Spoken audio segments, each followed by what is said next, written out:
Good evening दोस्तों, welcome to my YouTube channel UPSC Gyan में आपका स्वागत है। ये हमारी पार्ट 2 वीडियो है जो कि हमने फर्स्ट पार्ट पहले कंप्लीट कर लिया था। 11th क्लास की एनसीईआरटी हमारी संविधान वाला चैप्टर है। इसमें हमने पार्ट 1 जिसने नहीं देखा है वो देख लीजिएगा। उसके बाद ही हमारा पार्ट 2 स्टार्ट करते हैं। हमें स्टार्ट करना था समाज की आकांक्षाएं और लक्ष्य। इससे पहले हमने संविधान का तीसरा काम क्या है ये इस पर बात की थी। अब हम बात करेंगे कि संविधान का चौथा काम क्या है। तो इससे पहले हम देखते हैं समाज की आकांक्षाएं और लक्ष्य।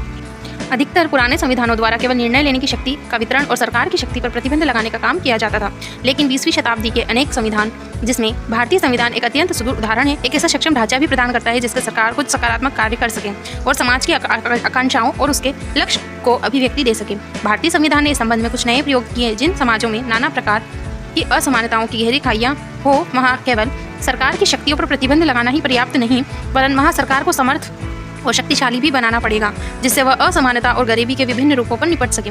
उदाहरण के लिए समाज की आकांक्षा है कि हम एक ऐसा समाज बनाएं जिसमें जातिगत भेदभाव ना हो। यदि यह हमारे समाज की आकांक्षा है तो हमें अपनी सरकार को इतना समर्थ और शक्तिशाली बनाना पड़ेगा कि वह इस लक्ष्य को प्राप्त करने के लिए सभी आवश्यक कदम उठा सके। दक्षिण अफ्रीका नस्लीय भेदभाव के पुराने इतिहास का उदाहरण है। दक्षिण अफ्रीका पुरानी जो नस्लीय भेदभाव है उसका उदाहरण है। ये हम उदाहरण में लिख सकते हैं। उसके बाद उसके नए संविधान ने सरकार को इस योग्य बनाया है कि वह नस्लीय भेदभाव को मिटा सके।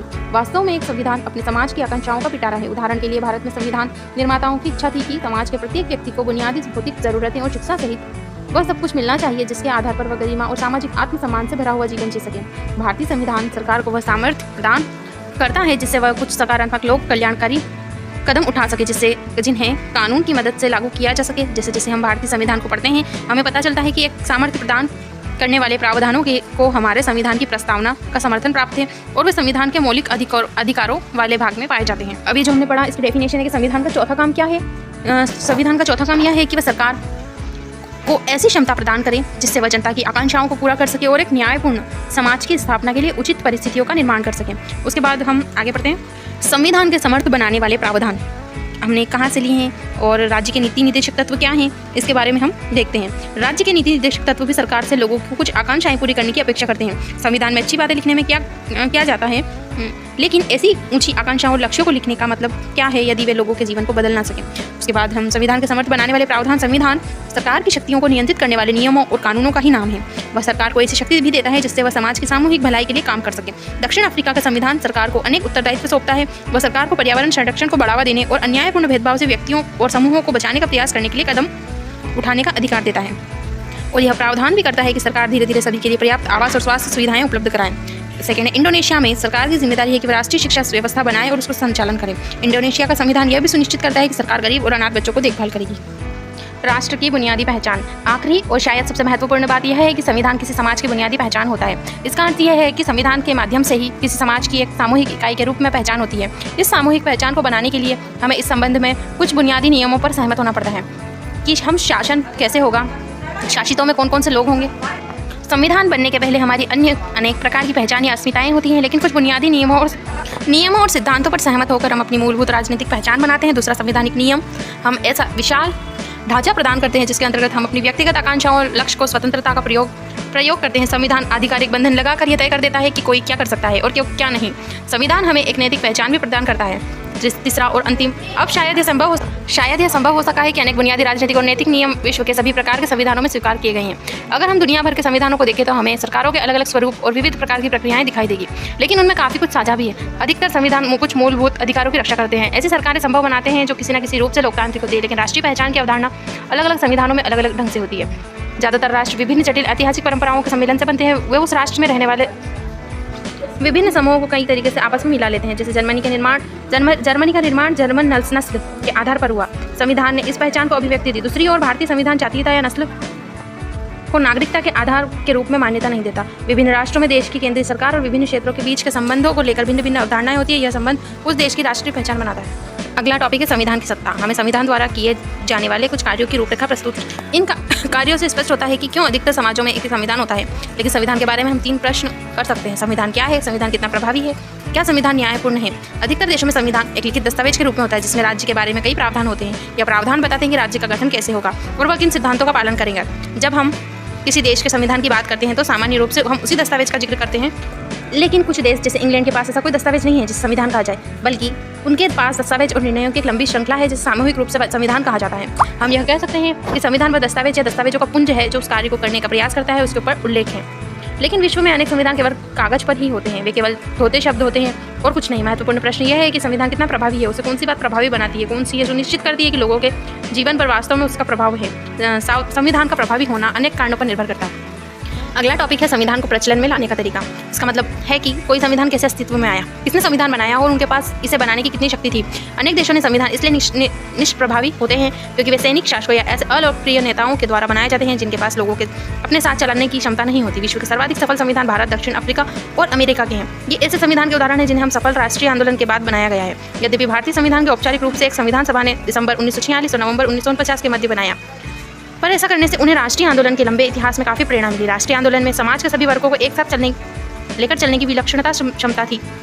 संविधान को भारी वैधता मिली क्योंकि उसे ऐसे लोगों ने बनाया जिनमें समाज का अटूट विश्वास था, जिनके पास समाज के विभिन्न वर्गों से सीधा संवाद करने और उनका सम्मान प्राप्त करने की क्षमता थी। संविधान निर्माता लोगों को यह समझाने में सफल रहे कि संविधान उनकी व्यक्तिगत शक्तियों को बढ़ाने का कोई साधन नहीं है। यही कारण है कि संविधान को भारी वैधता मिली। संविधान का अंतिम प्रारूप उस समय की व्यापक राष्ट्रीय आम सहमति को व्यक्त करता है। कुछ देशों ने अपने संविधान पर पूर्ण जनमत संग्रह कराया जिसमें सभी लोग अपनाया जा रहे संविधान के पक्ष या विपक्ष में राय देते हैं। भारतीय संविधान पर ऐसा कोई जनमत संग्रह नहीं हुआ, लेकिन ऐसे लोगों की और उसे प्रबल शक्ति प्राप्त थी क्योंकि यह बहुत ही लोकप्रिय नेता की सहमति और समर्थन पर आधारित था और लोगों ने उसके प्रावधानों पर अमल करके उसे अपना लिया। संविधान बनाने वालों का प्रभाव भी एक हद तक संविधान की सफलता की संभावना सुनिश्चित करता है। अब हमें यहाँ पर एक बॉक्स में नेपाल के संविधान निर्माण का विवाद बताया गया है कि मतलब इसको पहले कैसे इसकी प्रक्रिया जटिल थी, उसके बाद फिर इसको कैसे अपनाया गया, तो वो आप पढ़ लीजिएगा। इसमें बताया गया है कि संविधान बनाना कोई आसान और सुगम काम नहीं है। नेपाल संविधान बनाने की एक जटिल प्रक्रिया का उदाहरण है। 1948 के बाद नेपाल में 5 संविधान बनाए जा चुके हैं, 1948, 1951, 1959, 1962 और 1990। लेकिन ये सभी संविधान नेपाल नरेश द्वारा प्रदान किए गए हैं। 1990 में संविधान द्वारा बहुदलीय लोकतंत्र की शुरुआत की गई और अनेक क्षेत्रों में नरेश के पास अंतिम शक्तियां बनी रही। पिछले वर्षों में नेपाल में सरकार और राजनीति की पुनर्रचना के लिए सशस्त्र राजनीति आंदोलन चल रहा था। उसमें प्रमुख मुद्दा यही था कि संविधान में राजा की भूमिका क्या होनी चाहिए। नेपाल के कुछ समूह राजतंत्र नामक संस्था को ही खत्म करने और गणतांत्रिक सरकार की स्थापना के पक्ष में थे। कुछ लोगों का मानना है कि राजा की सीमित भूमिका और संवैधानिक राजतंत्र का बना रहना उपयोगी रहेगा। उसके बाद हमें स्वयं राजा भी शक्तियों को छोड़ने के लिए तैयार नहीं था। राजा ने अक्टूबर 2002 को समस्त शक्तियों को अपने हाथ में ले लिया था।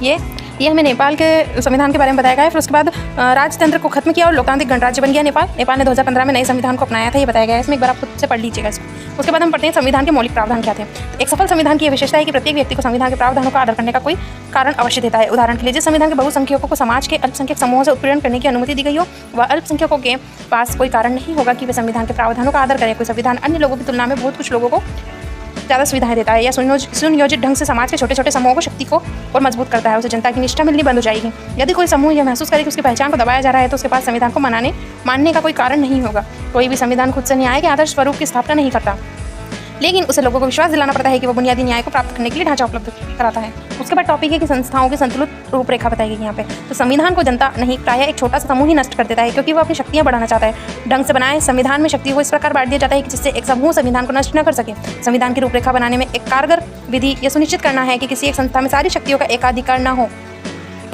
ऐसा करने के लिए शक्तियों को कई संस्थाओं में बांट दिया जाता है। उदाहरण के लिए भारतीय संविधान शक्ति को एक समान धरातल पर विधायिका, कार्यपालिका और न्यायपालिका जैसी संस्थाओं और स्वतंत्र संवैधानिक निकाय जैसे निर्वाचन आयोग आदि में बांट देता है ताकि एक शक्ति किसी के पास ना रहे। सबको अलग अलग शक्ति प्रदान की जाती है ताकि एक ही संस्था उसे नष्ट ना कर सके या उसका कोई मतलब गलत उपयोग ना कर सके, दुरुपयोग ना कर सके उन शक्तियों का, इसलिए इन्हें अलग अलग बांट दिया जाता है। उसके बाद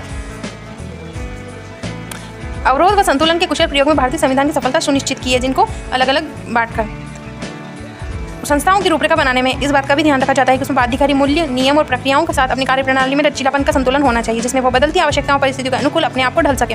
ज़्यादा कठोर संविधान परिवर्तन में बदलाव में नष्ट हो जाते हैं और दूसरी ओर यह संविधान अत्यधिक लचीला है तो वह समाज को सुरक्षा और पहचान ना दे सकेगा। इसलिए हमारे भारत का संविधान क्या है, ना तो लचीला है और ना ही कठोर है, दोनों का मिला जुला संविधान है। ठीक है, उसके बाद हम अगला पढ़ते हैं भारतीय संविधान कैसे बना।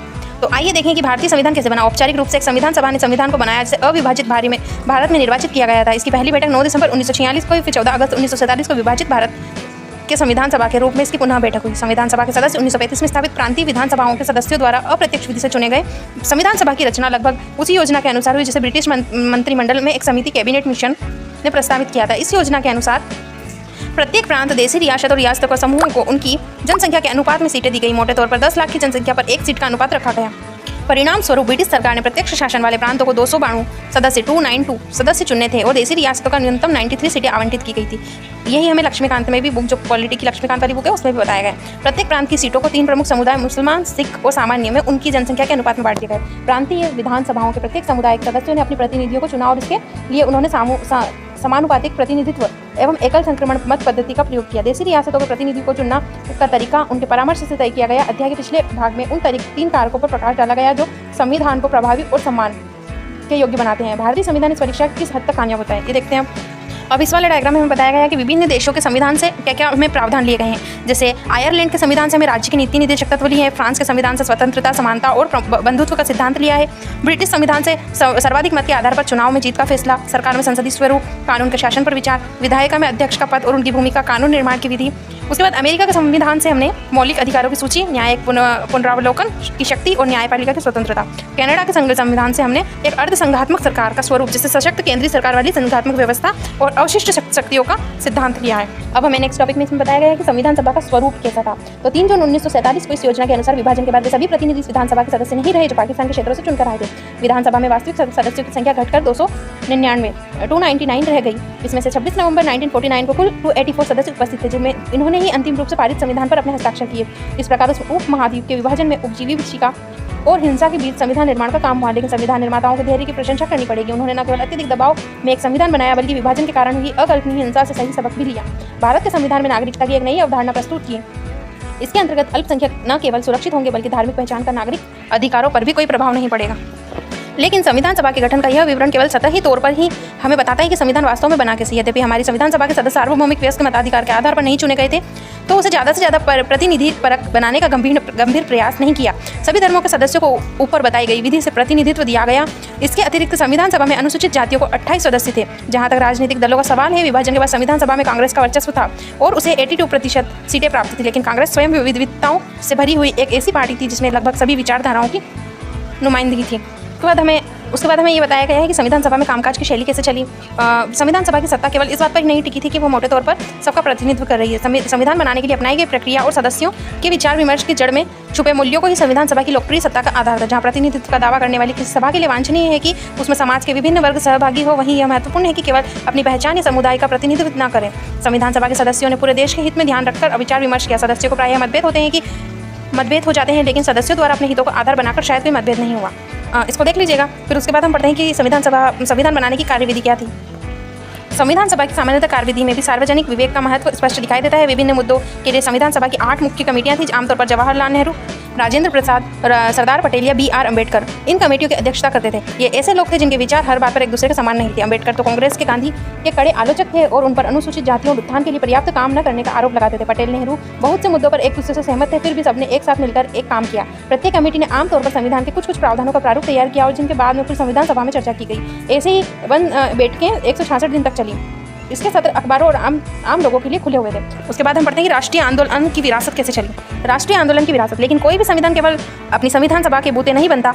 भारत की संविधान सभा इतनी विविधतापूर्ण थी कि वह सामान्य ढंग से काम ही नहीं कर सकती थी यदि उसके पीछे उन सिद्धांतों पर आम सहमति न होती जिन्हें संविधान में रखा जाना था। इन सिद्धांतों पर स्वतंत्रता आंदोलन के दौरान सहमति बनी। इस तरह से संविधान सभा केवल उन सिद्धांतों को मूर्त रूप से आकार दे रही थी जो उसने राष्ट्रीय आंदोलन से विरासत में प्राप्त किए थे। संविधान लागू होने के कई दशक पूर्व से ही राष्ट्रीय आंदोलन में उन प्रश्नों पर चर्चा हुई थी जो संविधान बनाने के लिए प्रासंगिक थे, जैसे भारत में सरकार का स्वरूप और संरचना कैसी होनी चाहिए, हमें किन मूल्यों को समर्थन करना चाहिए, किन असमानताओं को दूर किया जाना चाहिए आदि। उन बहसों को प्राप्त निष्कर्षों को ही संविधान का अंतिम रूप प्रदान किया गया था। अब उसके बाद हमें राष्ट्रीय आंदोलन में जिन सिद्धांतों को संविधान सभा में लाया गया उसका सर्वोत्तम सारांश हमें नेहरू द्वारा 1946 में प्रस्तुत उद्देश्य प्रस्ताव से मिला है। अब उद्देश्य प्रस्ताव क्या है ये हम देखते हैं। उद्देश्य प्रस्ताव के कुछ मुख्य बिंदु यहाँ पर बताए गए। जैसे भारत एक स्वतंत्र संप्रभु गणराज्य है। भारत ब्रिटेन के अधिकार में आने वाले भारतीय क्षेत्रों, देशी रियासतों के बाहर ऐसे क्षेत्र जो हमारे संघ का अंग बनना चाहते हैं, ऐसे एक संघ होगा।